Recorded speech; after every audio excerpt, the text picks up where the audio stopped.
Good evening, everybody. For once, it's not the barman announcing anything, so you have to deal with me, Daybreaker Flint. And yeah, we want to look at the Perseverance Rover, which will be landing very shortly. It's like 50 minutes away, and then we will see when it's land about in 55 minutes because of delays. I have brought with me my good friend and also space nerd buddy, Kieran. We have been friends for a long time. And Kieran, how are you doing? Good afternoon. I'm absolutely excited for the upcoming mission. Of course, this is the most critical moment in the upcoming for the upcoming mission, and yeah, for me, I'm really excited about what the possible secrets is going to be discovered with this mission. Oh yeah, I'm really hyped about all the things they built into that lovely piece of technology. And yeah, so I actually also want to go a bit over the whole thing by ourselves and talk about all the things they have packed into that lovely machine. As you currently see, it is a huge machine. It is, yeah, you see the wheels are 50 centimeters in diameter. And yeah, you see how big it is right next to the guy standing right next to the model, or basically working model for them to test stuff. And yeah, so we see here now some funny facts about Mars. One of the big issues Opportunity had on Mars is that actually, yeah, it froze to death. And yeah, that's a huge issue on Mars because you need to keep all the electronics warm and yeah, quite heated up. And since they were solar powered, they basically without power they failed to heat up the essentials, and in the end it died because no longer power to keep up all the heat in the vehicle.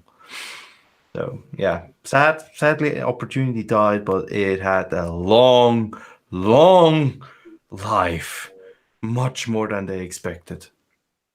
So that's why they also changed the battery type on Curiosity, which is then let's quickly up. It's a nuclear powered battery. It's a come on, boop. I'm cheating. Radioisotope thermoelectric generator. That's what it's called. It's the thing sticking out of the back, and yeah, you can extract heat and electricity from that thing and keep the whole thing warm.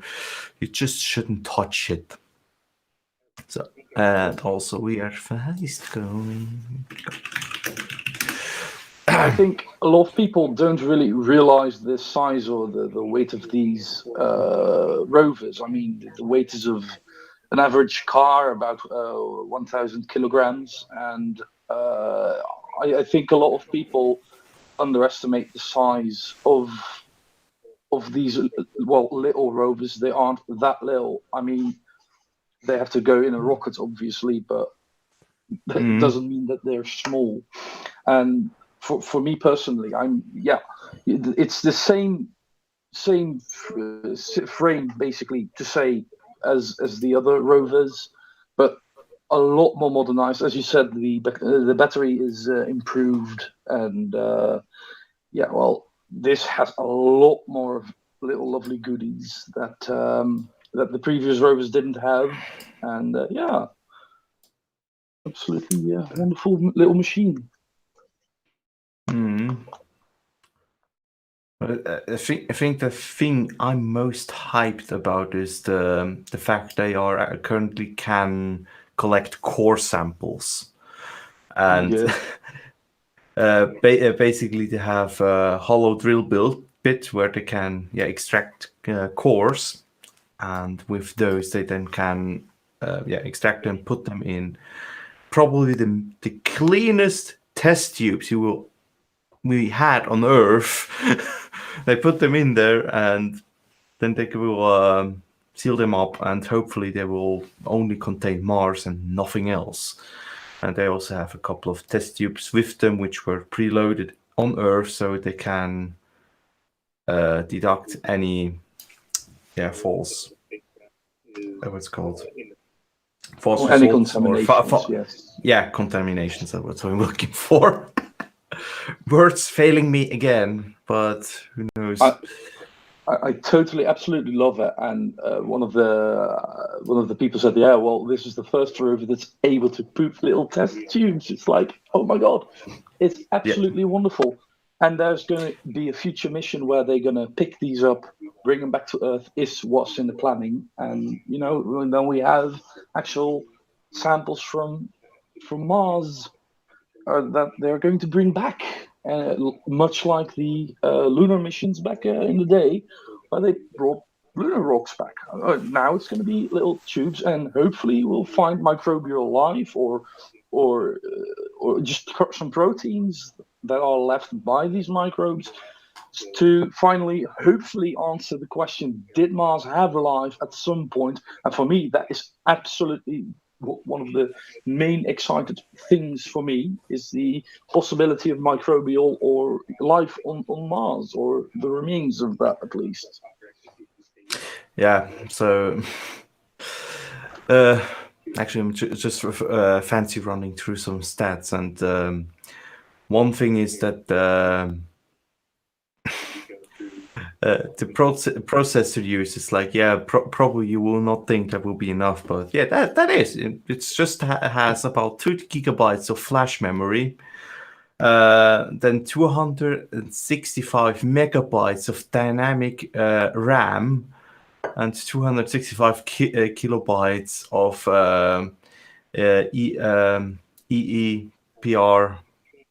EEPROM. So yeah, you can read and write from it, and that's a huge thing. That's a lot. All you need. I mean, if it can run Doom, then everything should be all right, as everyone knows. So yeah. So let's see, who do we have here also in the side chat? We'll of course have Dick Dawson, who will be coming later. In a little moment. Wait for him. Another one of the exciting things that's coming up is the production of the Moxie unit. It's going to look, of course, it's viable to put future options on how to provide oxygen for eventually human missions. So that's going to be really important, of course, as realistically as possible to determine what's possible with Mars and all that sort of like. So yeah, and then there's of course the little drone that's going along with it, and we're going to see some new pictures probably from the rover, maybe even tonight, I hope, but I doubt it. I really want to see those drone images. So how is everybody doing? It's like everybody watching. We have 28 people watching, and I hope you're all doing well. You have a great day, or still have a great day, whatever. Time zones are weird, since here it's night, and I think over there it's still midday. Yeah. So I'm staying up late to watch this. I think the last landing I couldn't actually go, but that was in 2012, and 2012 I still was in school. Oh, blimey, how time flies. Yeah. Yes, I mean, I'm pretty sure everyone is really, looking forward to the upcoming landing. So Wooden Toad, aka the best Orphan Red impersonator, that's you. I said it's 2:15 p.m. over there, so 1415. So yeah, that sounds like afternoon to me. Oh, blimey. That's a good point to wake up. I mean, that's a good moment to wake up, and when you wake up, go like, oh, good morning. Now it's time to watch that nice Perseverance moment. Oh, yes.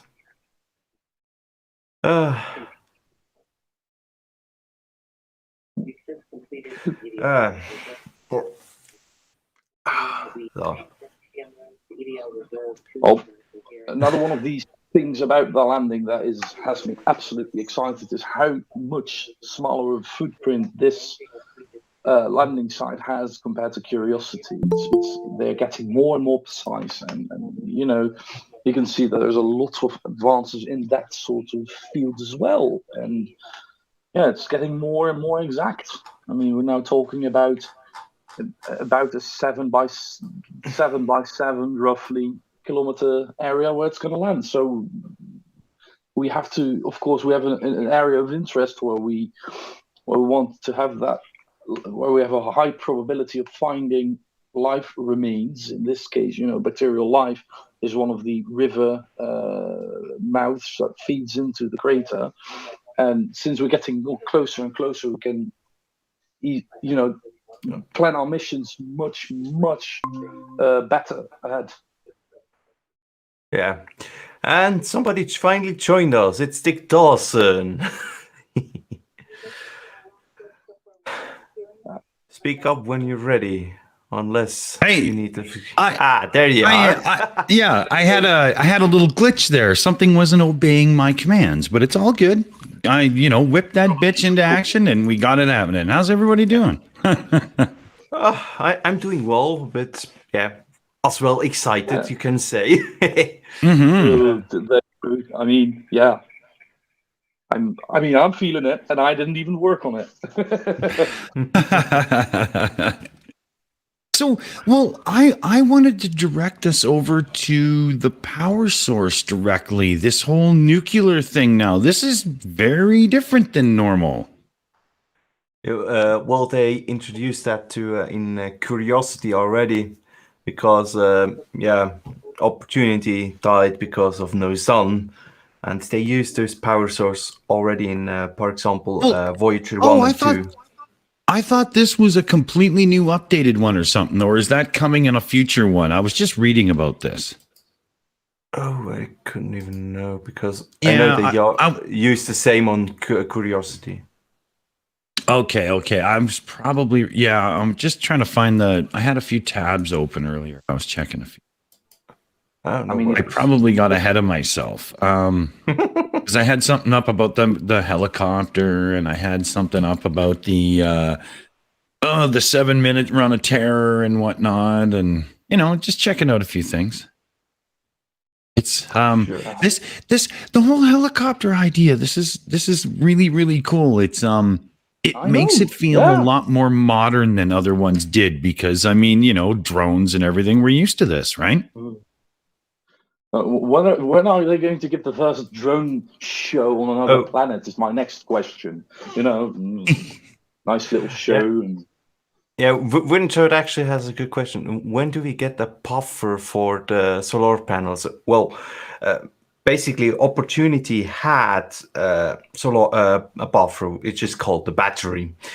And, when a sandstorm comes on Mars, that can last, how long did it last? A couple of months.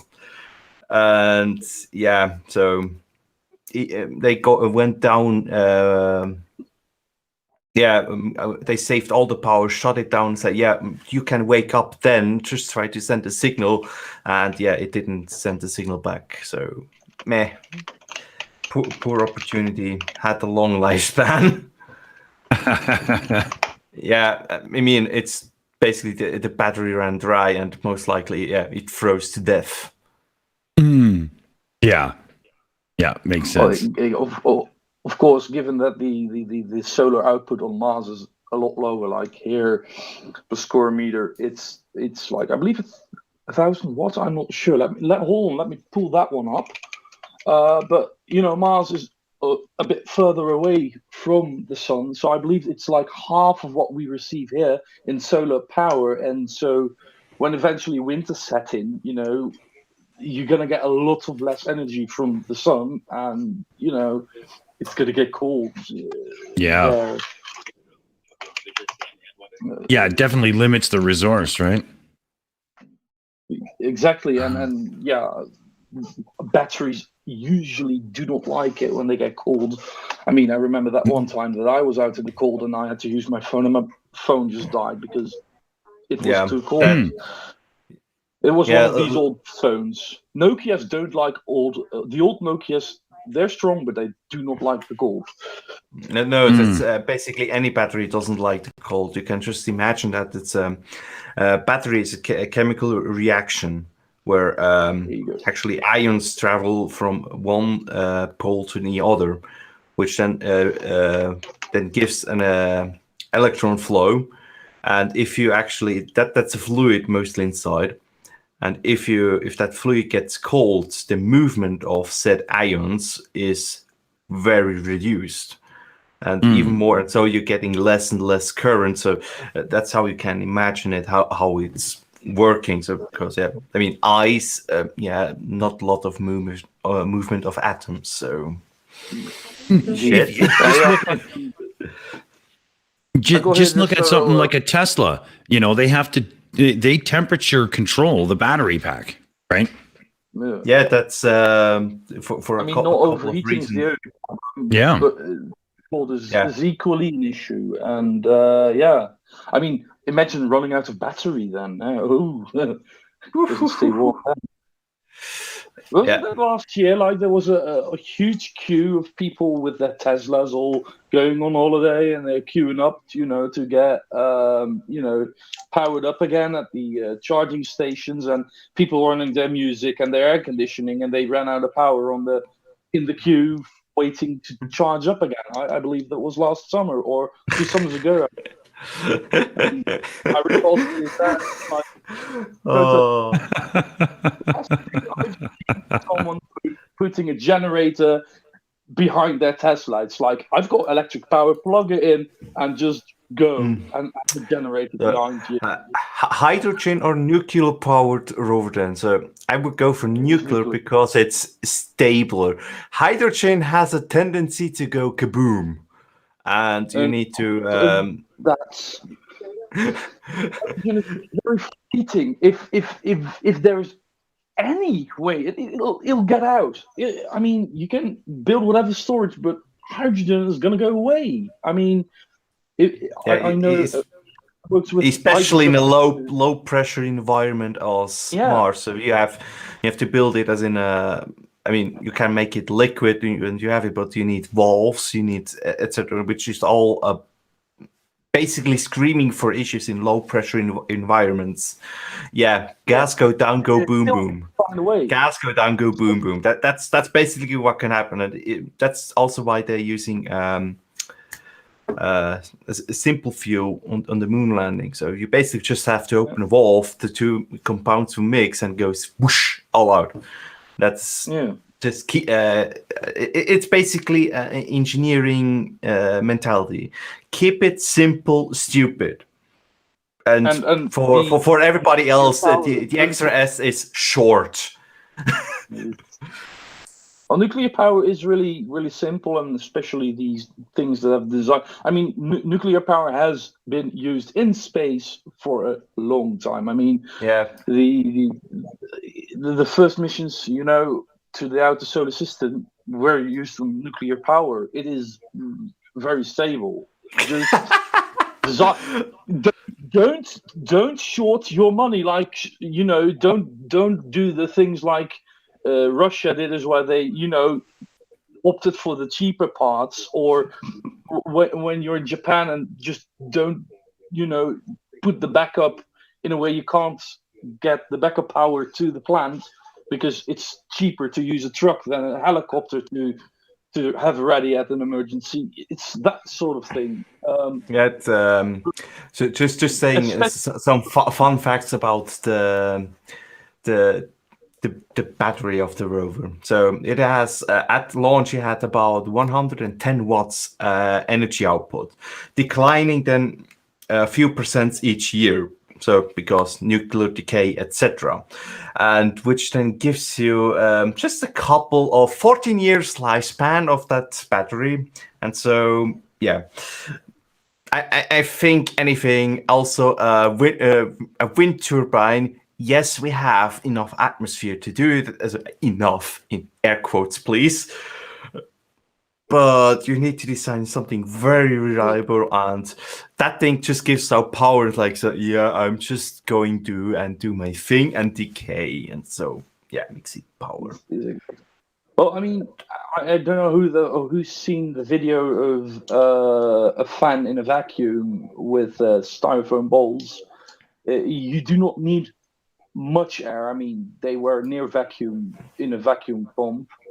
You just need just enough particles hitting that fan, or in this case, it was the other way around, the fan powering wind instead of the wind powering the fan, is even a few molecules can create the movement. So okay. it's definitely functional in bars.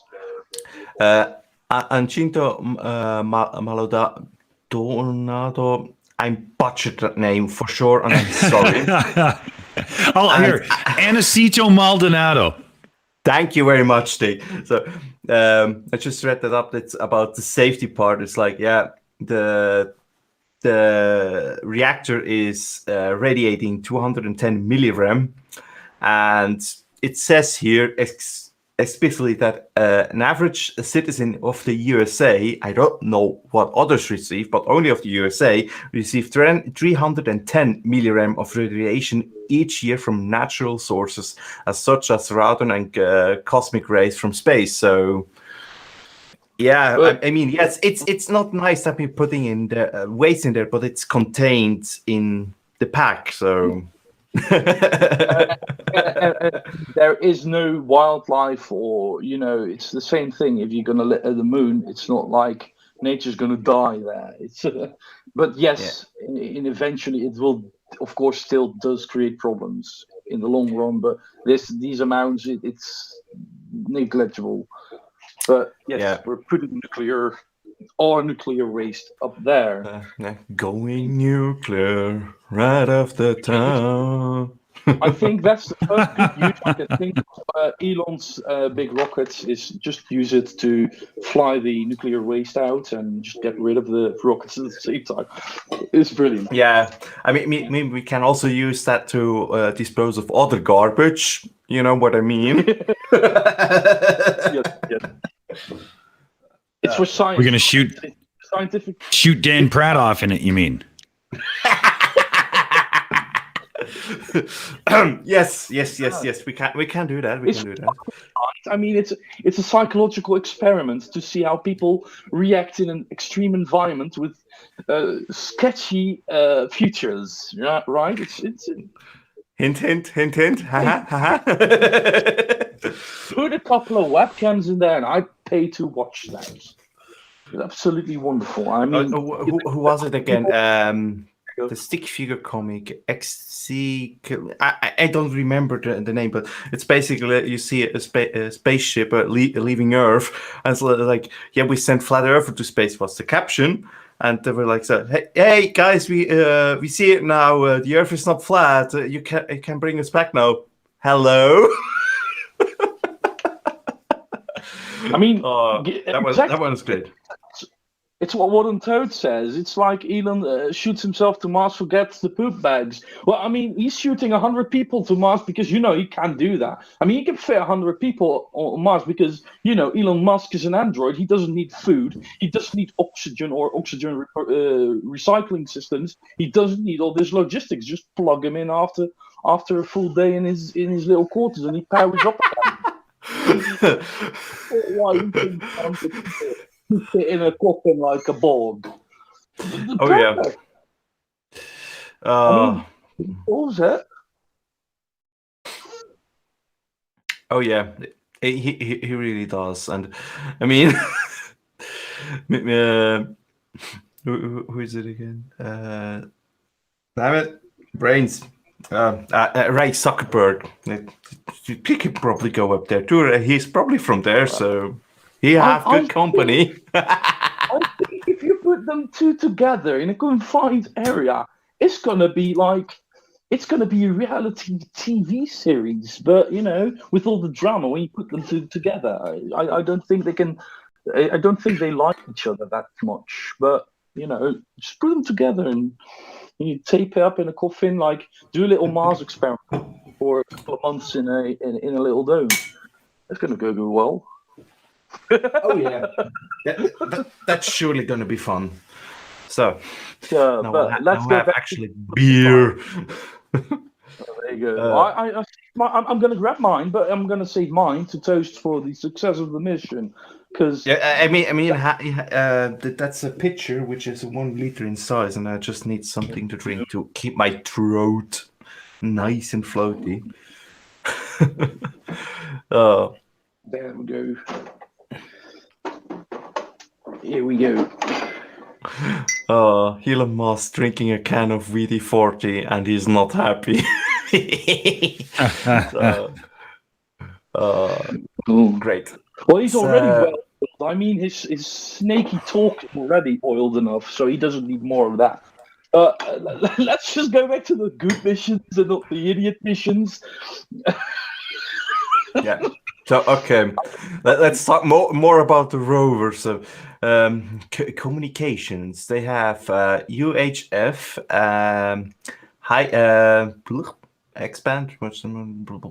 Radio imaging Mars subsurface experiment with ground penetrating radar. That's I mean that's I'm talking about communications. It's UHF and expand. That's 7 to 8 gigahertz, and again an expand for 7 to 8 gigahertz. So yeah, they have the high frequency things. It's the UHF is 2 megabits per second, so quite decent if you think that's from another planet. Then we have the one expand, which is to communicate, which is then where was it? I read it somewhere. It's like 1 byte per second or something like that. So it's just, yeah, just for the basic commands to send. Yeah. It's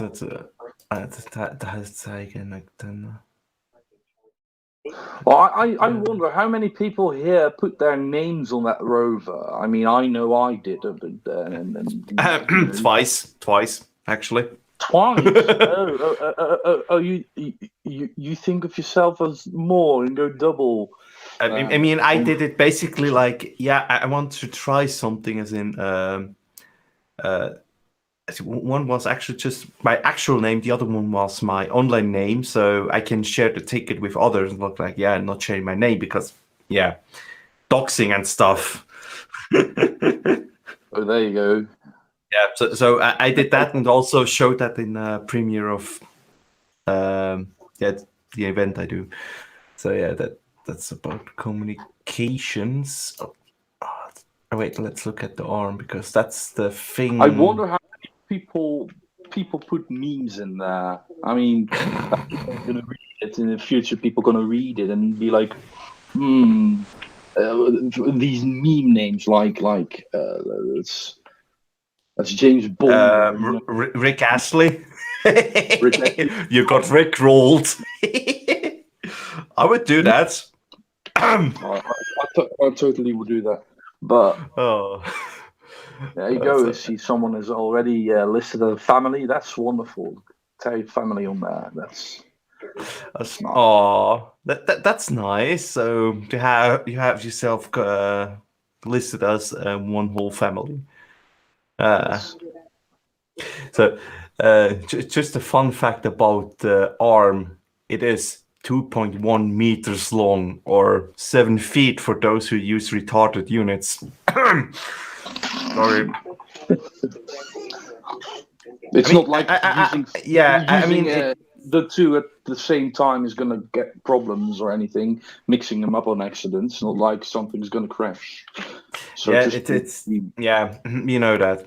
But basically, I'm a bit aback because they're not using the SE units first because it's standing here in brackets, and the first is it is tailored for the US citizens, of course, but from them I would expect that. But then again, they say 1 inch and they write 27 millimeters. I believe though that no, that 1 inch is not 27 millimeters. It is 1 inch is 25.4 millimeters, and it's not 27. Either they write it correctly in the inch unit or say it's 27 millimeters and be done with it. Okay, rant over. it's going to do the transition to centimeters to the I believe that they're going to change the educational system. I saw somewhere pop up, so that's going to be helpful, at least dual educational of both systems. But yeah, there's about two. Yeah, Wooden Toad says, I'm American, but I'm American scientist, so I convert most of the time. So, yeah, for me, I just know it because it's part of my job. A lot of electronics components come in, inch diameters. That's why I know that's 2.54 millimeters is a tenth of an inch. So that's burnt into my brain. I need to know that because most of the stuff needs that. And yeah. If you want to convert other Americans, you grab a ruler with, the centimeter divide on there, you throw it at them and you yell "wololo," and then they'll convert to centimeters. Yeah, I actually have one from Tiki. So, anyways, back to the rover. So yeah, that was actually the drill size. That I think it's 27 millimeters when it can drill 27 millimeters deep holes, and I think the core is actually then a bit smaller. If that's it's the core which you can extract will be 30 millimeters in diameter, so that's fairly decent for a core sample from outer space. So yeah. Well, and then the radar thing I mentioned earlier, the radar imager, it's going to use radar imaging to penetrate the rocks and see what's below. This is one of the more, also one of these exciting things, because of course we can take pictures, but now we can get some data of the layers in between. Yeah, that's actually a friend of mine, which is working as a parts engineer at the NASA Goddard Center. Yes. I butchered that name again. And she is actually also partly working on the sample retrieve, as in, doing parts, etc. Sadly, she couldn't join us, so would have a actual NASA employee here talking about this stuff, which is awesome. So yeah. The soonest the tube is back is 2035. Wondering if we just could pick them up. Yeah, the big question is if we also can return from there, so just pick them up. Yeah, maybe. We're going to see, of course, what's going to happen. But indeed, I mean, it's better to plan on the long term, and and if it's going to go faster, and then you're picking them up earlier, that's going to be, better. But I mean, it's better to set realistic standards again than some science fiction dream, and then be all like, "Oh, look at me." It's. And also, Chat Monk the Drunk Monkey, Nazdravi, my friend. Glad that you're here. There you go. God damn it. He's amazing. What's that? 1 yard. It's about 90 centimeters, that I can just tell.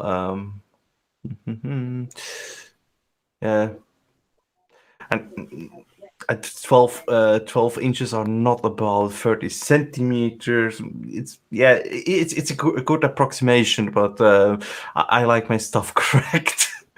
I'm just an idiot. What else exactly. Everyone should use Planck length. All right. Something really interesting, which we may be able to hear. Hint, hint. Are actually two microphones on Perseverance, which will be picking up stuff while it will be landing. So that will be interesting, and hopefully they will survive the landing because they're just stock stuff. So most likely they won't, but if they do, oh my god, that will be amazing. And now we're currently in the final minutes, as we now see on screen, where it's actually now going down and dipping into it. Actually, quickly summary. No, that's not there. Damn it! Yeah, 6 minutes and 45 seconds from entry. So it's going really soon. Oh yeah. So yeah, basically what they're now doing is they're starting to despin the whole the spacecraft, which will then I think I saw once a nice graphic, but don't find it. So the first start despinning the perspective, so it's not spinning around all the things. So yeah, just that it stays still. And the final course corrections are now on the way, and they handed off the controls about 2 hours ago, right? Yeah. And they're this is all autonomously done, so that is absolutely again wonderful, and so hopefully there's no malware in or malfunction in the hardware. But so far everything has been nominal. I've been as far as I heard, so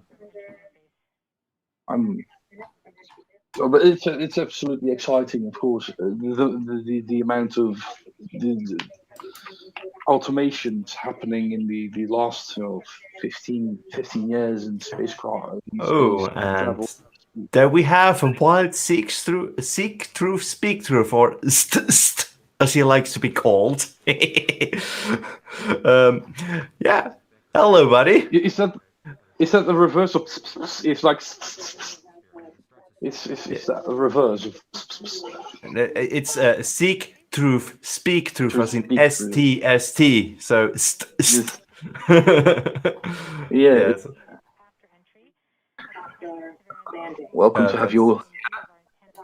Oh yeah, and it's really close now. It's less than 6 minutes. It will touch down on Mars, but we will not know that for. I mean, I think it already landed. So. No wait, idiot me. So when the countdown hit 0, it landed, but we don't hear back for another 5 minutes. Like, yay, great. That's the. It's just we have a time of terror. Yeah, we have a Schrodinger's Schrodinger rover. It's both alive and dead until we check it. Yeah, yeah, that's fun. Basically, the fun part is. Yeah, so the rover will land. Just the question is in how many pieces.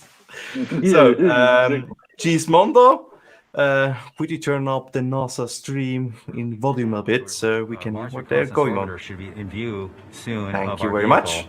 And be able to listen to ones and zeros coming from a separate radio that's really designed to talk between spacecraft. Of course, the radio is powered on, ready to receive signals from the lander. Okay. MRO is ready and able and waiting for to hear from our rover. Mars Reconnaissance Orbiter has reported that it's ready to receive the signals from Perseverance. It should be in a few minutes here. We're just flight local 1 from entry interface.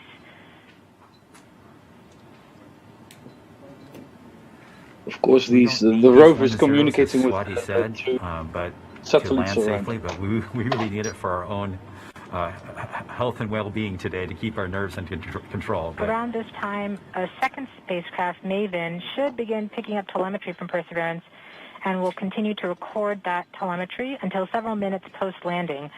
We won't get that data for several hours after landing as it's being recorded and then will be forwarded to Earth later.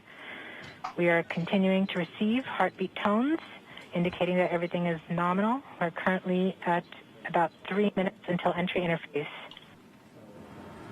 Yeah, so basically the spacecraft they just talked about is just recording it and then transferring all the data securely back to Earth. Yep. And the one which is currently sending is like just ping, ping, doing Sputnik, so... doing ping, ping, ping, it's good. It's nothing more than just an ping, ping, ping is very good. So you just know it's. But from that point on, there's definitely in a atmosphere. sense. I mean, And there's above nothing it, you there can do. isn't. So just Interface. it's no much data, so there's no data loss, and you know it's okay. Indicating everything is nominal. Yes. So the tones can tell us whether something's bad or not is happening. So far the heartbeat is doing well. So the vehicle thinks it's in good shape to land. 7 minutes, Which is a good sign. 7 minutes it is. 7 minutes of terror where we don't know if it landed or not. So it landed, but just in how many pieces? Yeah, I hope it's 2 pieces, the rocket part and the rover part. Hey, Surf, thank you very much for the $5 for the Bravo cheering corgi. Perseverance is actually being pulled in by The gravity EiE and Network accelerating. says thank By the you. time Perseverance reaches entry interface point, she should be going just under 5.4 kilometers per second. We're at about 90 seconds from entry interface and standing by for Mars Reconnaissance Orbiter to pick up the telemetry.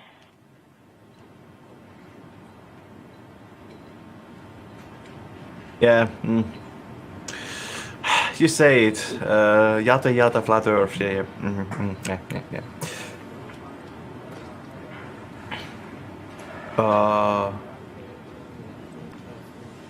1 minute. Nipir. We are 1 minute from entry interface. Okay, better.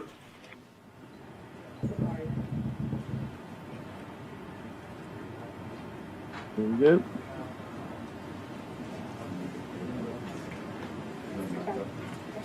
Current speed is 5,000 kilometers a second. Receive mode. We have confirmation that the Mars Reconnaissance Altitude, Orbiter is 150 now relaying kilometers. data from Perseverance. We're about 30 seconds from entry interface. Perseverance is going about 5.2 kilometers per second and is about 190 it is kilometers going down fast, altitude above the 130 surface of Mars. kilometers. Confirm your jet data flow.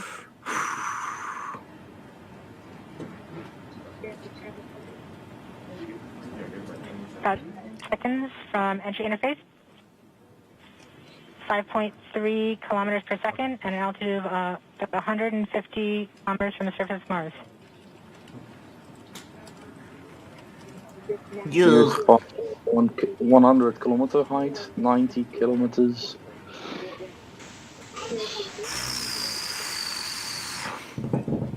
So, yeah. We have confirmation of entry interface. Perseverance is currently going 5.3 kilometers per second at an altitude of about 120 kilometers from the surface of Mars.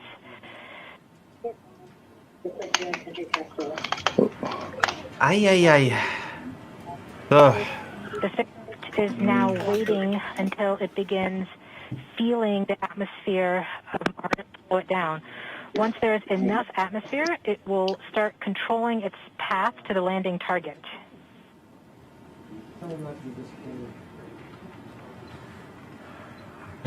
Navigation is also confirming that we can see a little bit of that slowdown of the atmosphere on the Perseverance entry capsule. Our current velocity is about 5.36 kilometers per second and an altitude of about 67 kilometers from the surface. We are probably seeing MRO plasma blackout at this point. Point of maximum deceleration and has indicated that it felt approximately 10 Earth G's of deceleration. Oh wow, 10 G's deceleration. MRO has lost lock. Impressive. That's the first astronaut tests from the. We have indications that Perseverance is now performing bank reversals in the atmosphere. These are the steps in order to control its distance to the landing target. Perseverance has just passed through the point of maximum deceleration and has indicated that it felt approximately 10 Earth G's of deceleration. MRO has lock again. Yeah, that's about 98 meters per second We saw a small squared.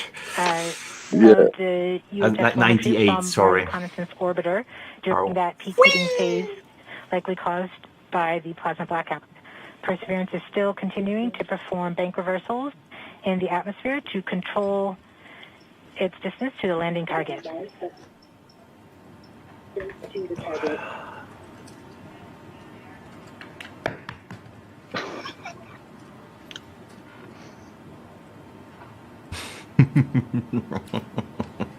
Don't blame NASA. You're playing Kerbals with Mars, Saturn. An altitude of about 16 kilometers from the surface of Mars.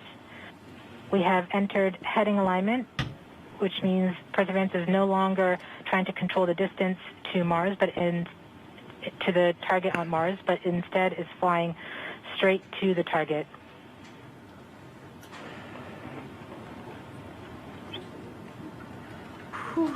Open 15 kilometers above the surface. And they deployed the parachute, it seems.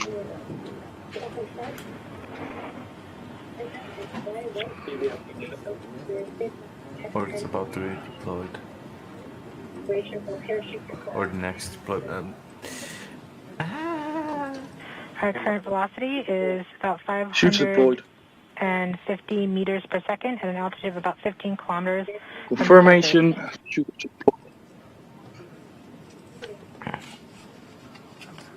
MRO's reporting good telemetry log.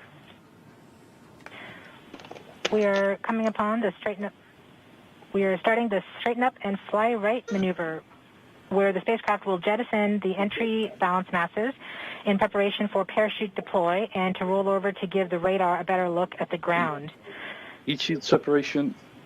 The navigation has confirmed that the parachute has deployed, and we are seeing significant deceleration in the velocity. Our current velocity is 440 meters per second at an altitude of about 12 kilometers from the surface of Mars.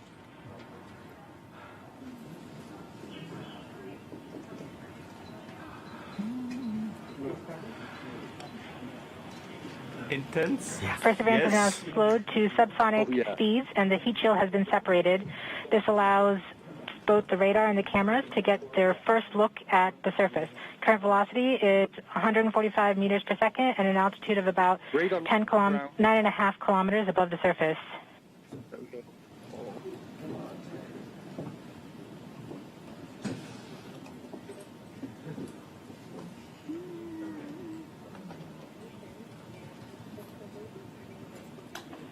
All tense. Just a second. Yes. Yes. Yes. Perseverance now has radar lock on the ground. Current velocity is about 100 meters per second, 6.6 kilometers above the surface. Everything's still Perseverance is continuing to descend on the parachute. We are coming up on the initialization of terrain relative navigation and subsequently the priming of the landing engines. Our current velocity is about 90 meters per second at an altitude of 4.2 kilometers. Eggshell separation confirmed. We have confirmation that the lander vision system has produced a valid solution and part of terrain relative navigation. Yes. We have priming of the landing engines.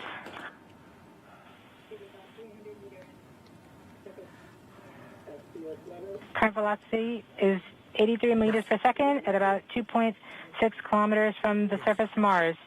We have confirmation that the back shell has separated. We are currently performing the divert maneuver. Current velocity is about 75 meters per second at an altitude of about a kilometer off the surface of Mars. TRN Safety Bravo. We have completed our terrain relative navigation. Current speed is about 30 meters per second, altitude of about 300 meters off the surface of Mars. Nominal.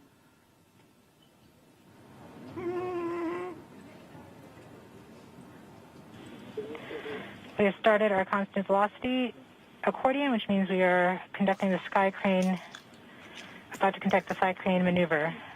We've lost direct to Earth tone. As expected. As expected. Sky crane maneuver has started. About 20 meters off the surface. Holy Lord.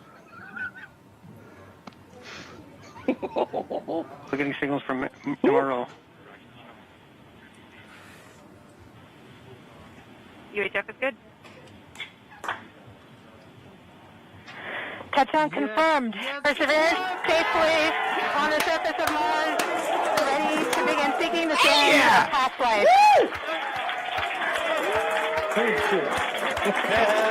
Celebration. At this point, the descent stage has flown away to safe distance.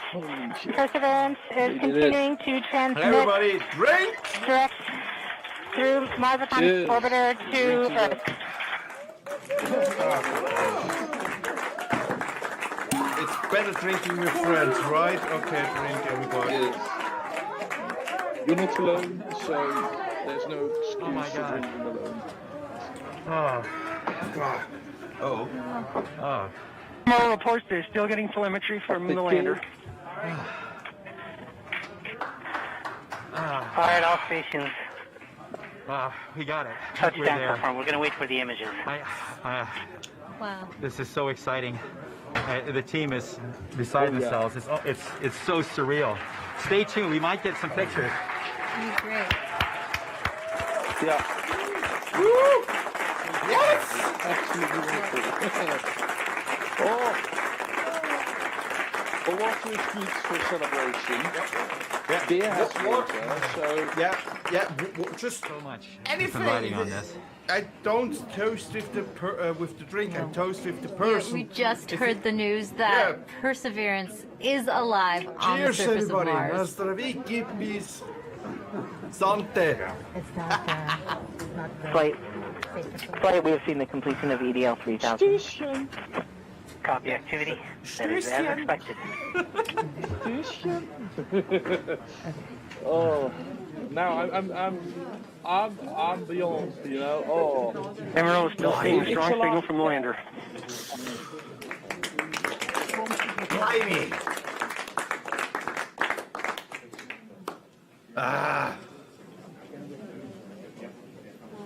So, yeah. oh, they're gonna connect. We have just heard the news that Perseverance is alive on the surface of Mars. Congratulations to the mission. And looks like we have some more news in. It looks like we're getting the first image. Here, take a look at the first image. Image. Flight, this is OL3. I have the target point on the map when you are ready. We are ready, OL3. Go for it. Woo! Ready? Come on. Oh, wow. Yeah. It's a drive. Black and white, though. Black and white, but it's good. Yes.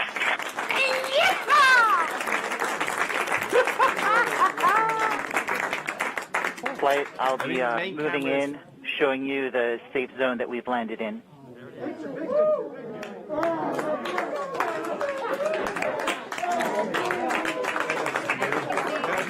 Has just put the first image from Perseverance on the surface of Mars. Now, it comes from the engineering cameras, known as the hazard camera. This camera is mainly used to help the rover drive safely around Mars, and we will get higher resolution photos later in the day.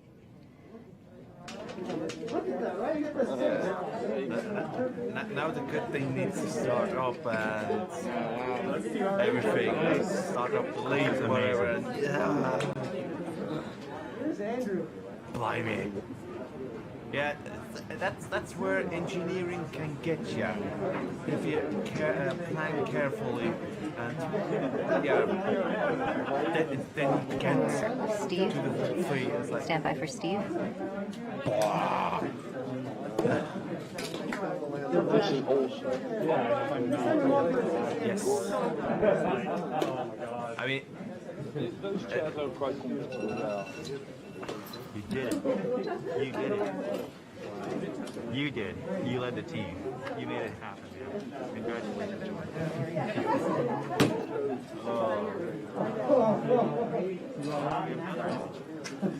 Yes, exactly.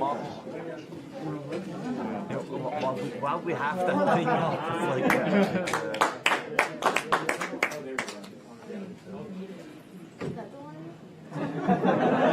like. our second image in. Our second image is in. Okay, these we have a camera in the front and rear of the spacecraft. They're near the ground, so these are pretty close. So you can see the wheels there, and they're a little dirty because we've got glass covers over these cameras. But we took these seconds after landing, so there's still dust in the air from our landing event. So this is happening. This happened just seconds ago. Just arrived, and this is really amazing. And we even know where we landed. This is the most amazing thing. The vehicle has told us where it's landed because it figured it out. This is a sign. NASA works. NASA works. And when we put our arms together and our hands together and our brains together, we can succeed. This is what NASA does. This is what we can do as a country. On all of the problems we have, we need to work together to do these kinds of things and make success happen.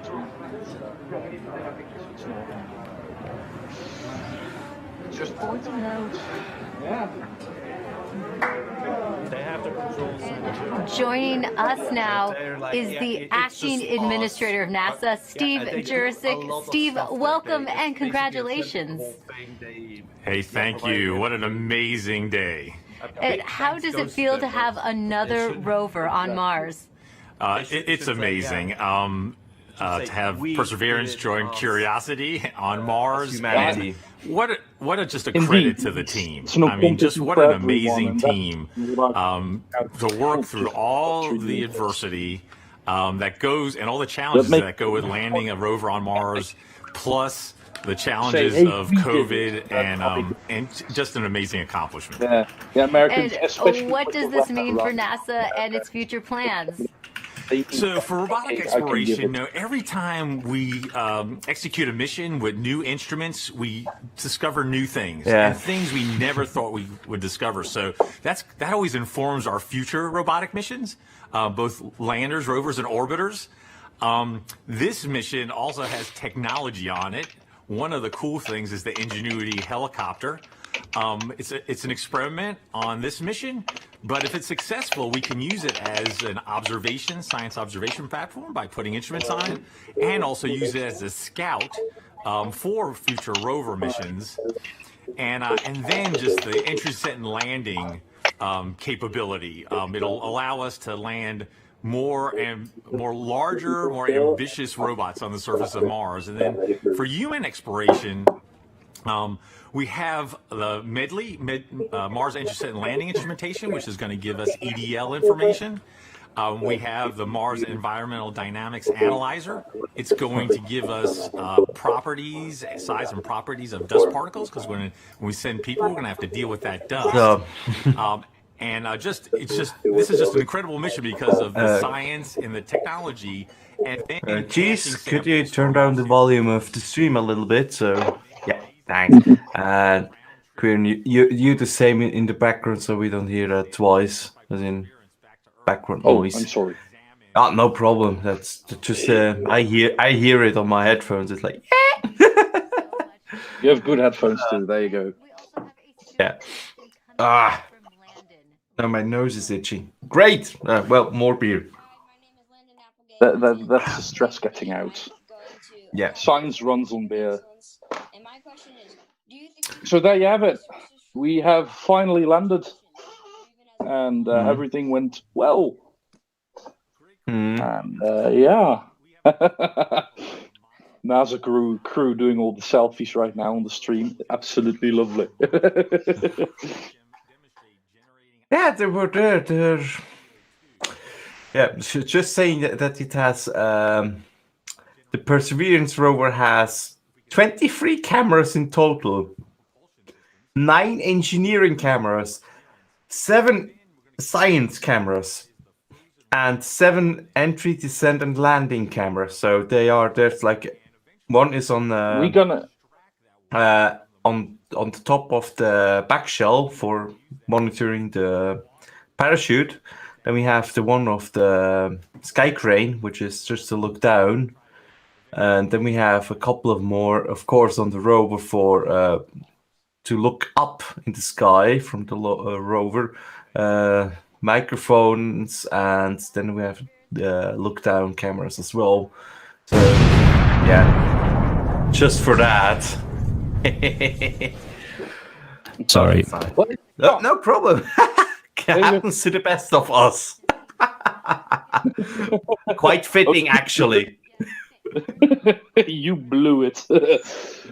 No, it's going to be exciting, as you say. All these cameras. I mean, in a couple of days, we're going to see in high quality. I mean, with the latest technology, we're going to see the entry, the everything in high quality. It's so exciting. It's not just the high quality. I mean, it's on another freaking planet, and we did it. And you know, I all this. This is so exciting. Like I've been looking forward for this for weeks now, for this little one, and you know, I can't wait for the absolute stunning imagery. Oh yes, likewise. That's also my hopes on that. So basically, we have then the science cameras is the Master Cam set, the Super Cam, the Pixel, Sherlock, and Watson. So I'm not gonna read them all, but I think the Master Cam and Super Cam are the most interesting ones. So the Master Cam is for 3-dimensional stereo images, has a zoom lens, and 3D viewing. And then we have the Super Cam, which is for looking beyond the reach of the rover's arm, and it's a self. And it has a laser on it, so we have a laser shooting robot on Mars. So but still no sharks with lasers. Well, that is not true though. But you know, we did that. So we got a giant selfie stick laser powered selfie camera. Now, I mean, I'm pretty sure that there's going to be a lot of new discoveries. I mean, looking at the previous missions and the fact that they're going back to the same region where we've been before. You know, it's a very the Jezero crater is really interesting. I mean, we have a number of missions that intended to go here. You know, and I can't wait for what it's going to bring, because this is one of the more interesting parts of Mars that looks to have, you know, a big chance of finding again the remains of hopefully microbial life. And you know, and we just keep sending them, so we know that there has to be something there. Otherwise, you wouldn't send another rover to the same area. Yeah, that's basically it. Oh God, I'm so happy that the thing landed. That's just so much work into it. I mean, 10 years of planning. Yeah. Basically, as soon Curiosity touched down, they were already planning on that one. So yes, there you go. And they're already for the next mission. They are getting ready, I believe, for the pickup mission. I believe that they're now going to work on for these capsules. And yeah, there's a lot of work that goes, of course, into these little things.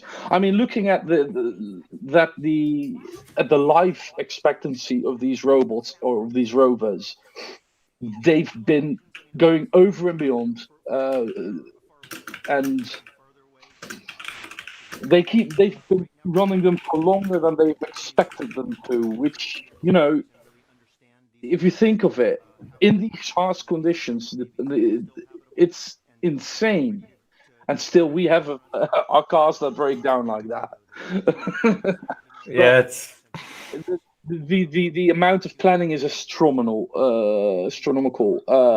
and phenomenal, and this is bringing the best of what science has to offer together, and can't wait for what's showing up. I'm absolutely excited. Yeah. So yeah, that's going to be a huge thing. The whole rover. That's going to be amazing. Yes. What else do we have? It's actually we went through all of it. So it's currently it's the. I think the sample collection is the most interesting part. They have 5 witness tubes, which is just for, that's the ones which are contaminated, as in testing tubes. So you have a 0 sample. It's a control. It's a control group. Control. Thank you. Which is, of course, you need that because if things are showing up in there, what to exclude. It's somehow contaminated or whatever. So that's about that. And in the end, it will be actually pooping them out and leaving them on the surface on several spots or one spot, depending on where they want to do that.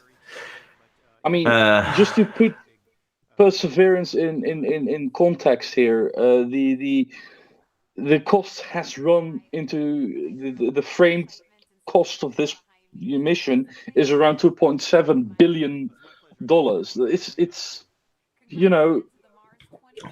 It's insane. I mean, the development of this machine, it's not like a little bit of change that has gone into it. It's phenomenal, and this is a serious project, and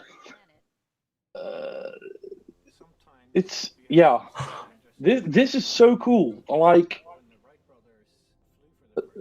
it's here you go. It's the Disney Global Box Office revenue for Avengers Endgame. That's what they put into this mission. There you go. It's a nice comparison for all these other nerds.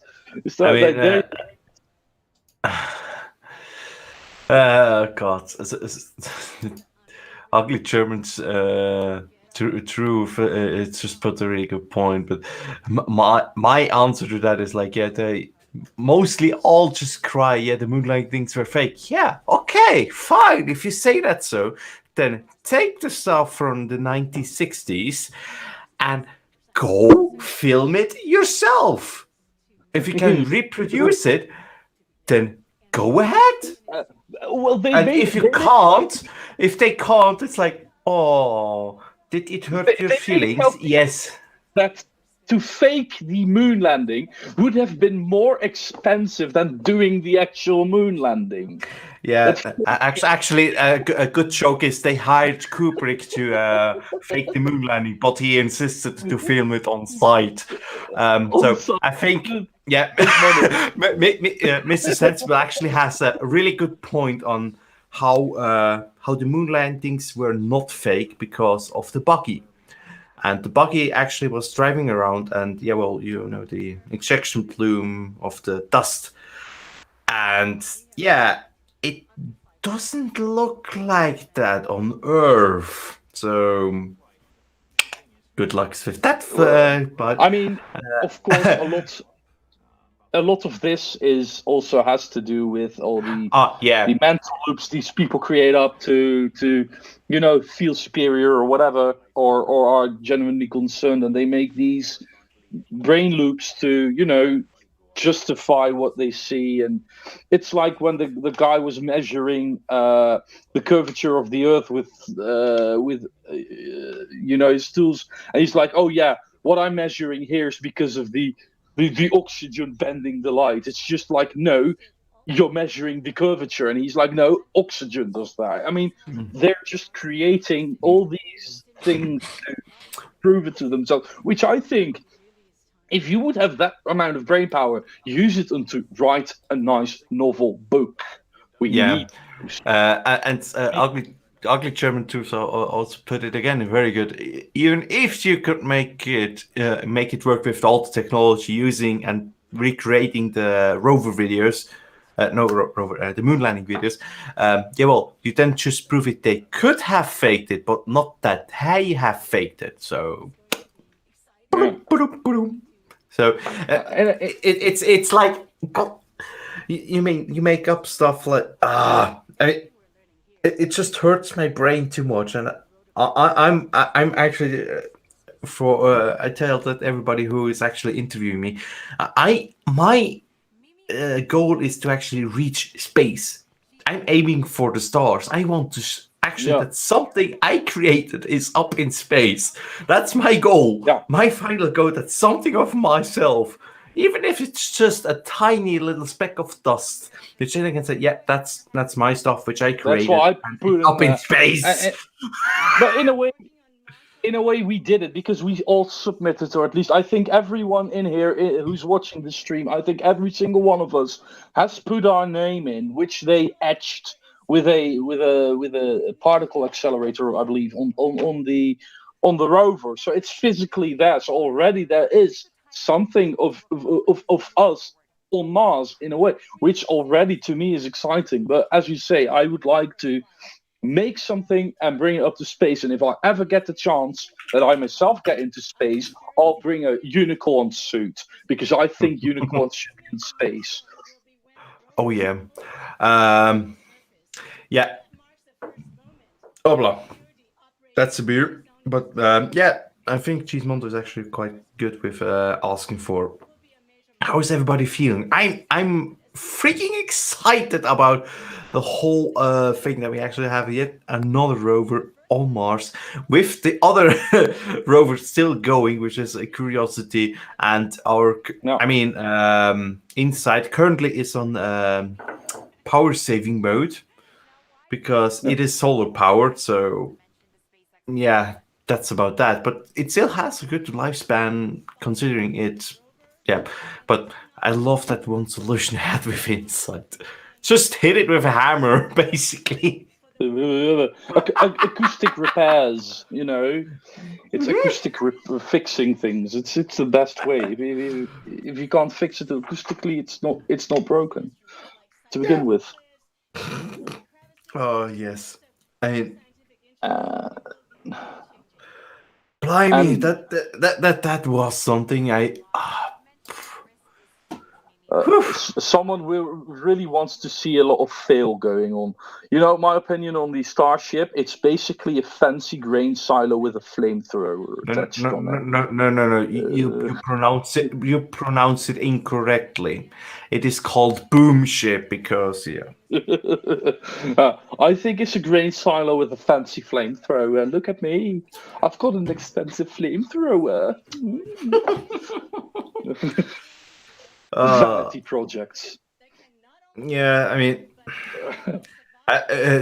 who in here hasn't seen Thunderfoot's video about Starship or SpaceX in general?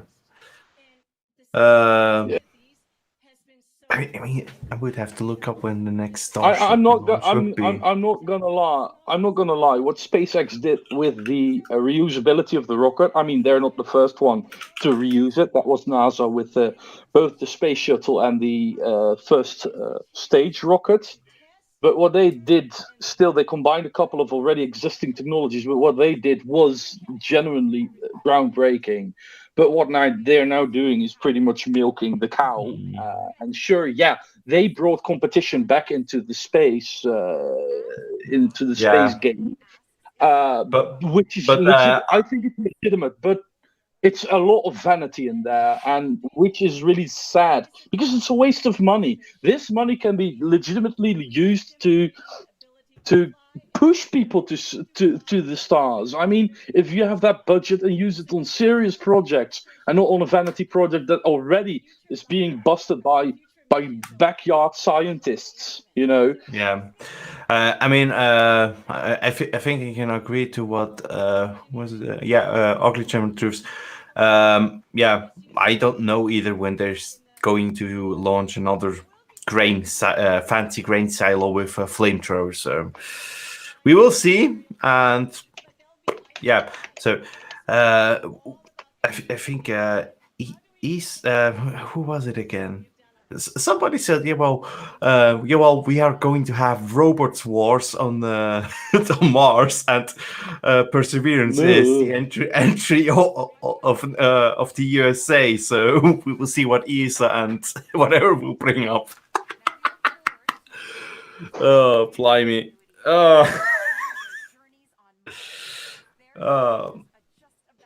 The next one is somewhere in February 20, not earlier than. There's no date yet. Of Starship SN10,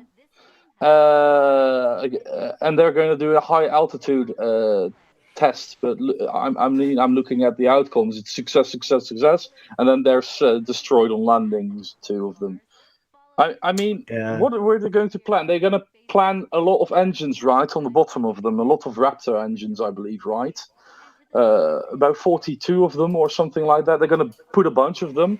It just brings back memories of the Russian lunar program, where they put a bunch of rockets in the first stage, like a bazillion, tiny rocket engines.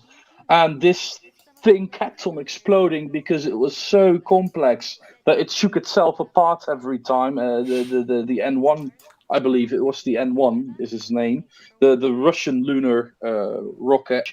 I couldn't think of Russian. Let me get the N1 program up here, because they did something similar. N1, the N1 rocket. There you go. It used. Let's see. Block A used powered by 30 NK15 engines. So it shook itself apart all the time because it was so insanely complex. Prove on, the whole thing and simulate things, which is a lot easier. They didn't do it back then. Yeah, it's. I mean, I know when you are starting testing stuff like this, is like, I mean, computer simulations are basically, you need to rebuild the whole thing in a computer model, which is just basically basically doing all the work like 3 times, and then when you get to do the work once, Yeah. But in those cases, you need to do that, because otherwise you will just fail that hard. And if with that sort of stuff, with an unstable regulatory system, which is a rocket, then blimey, you're going to have a big issue.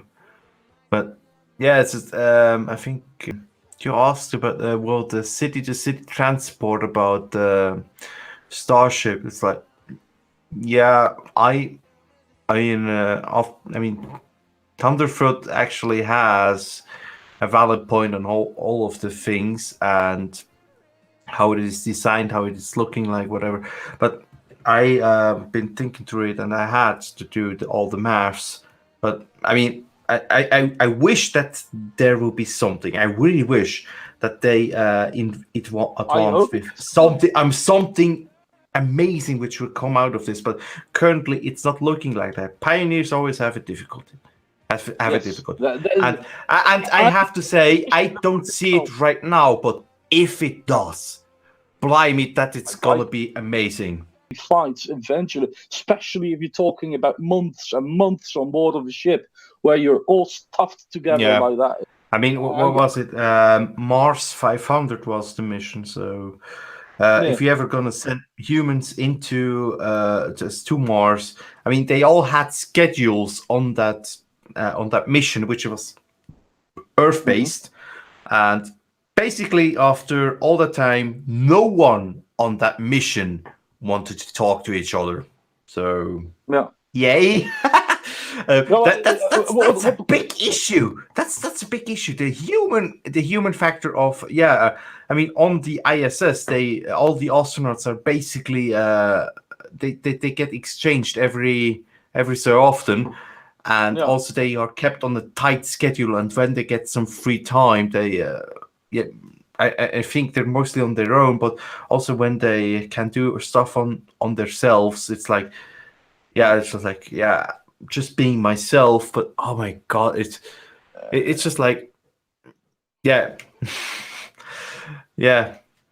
Wait. There were 125 people on the Mayflower, the ship that brought the Persians on the U.S., and the living space was about 100 square feet. There were murderers. They were murders. I'm sure of it. So, yeah.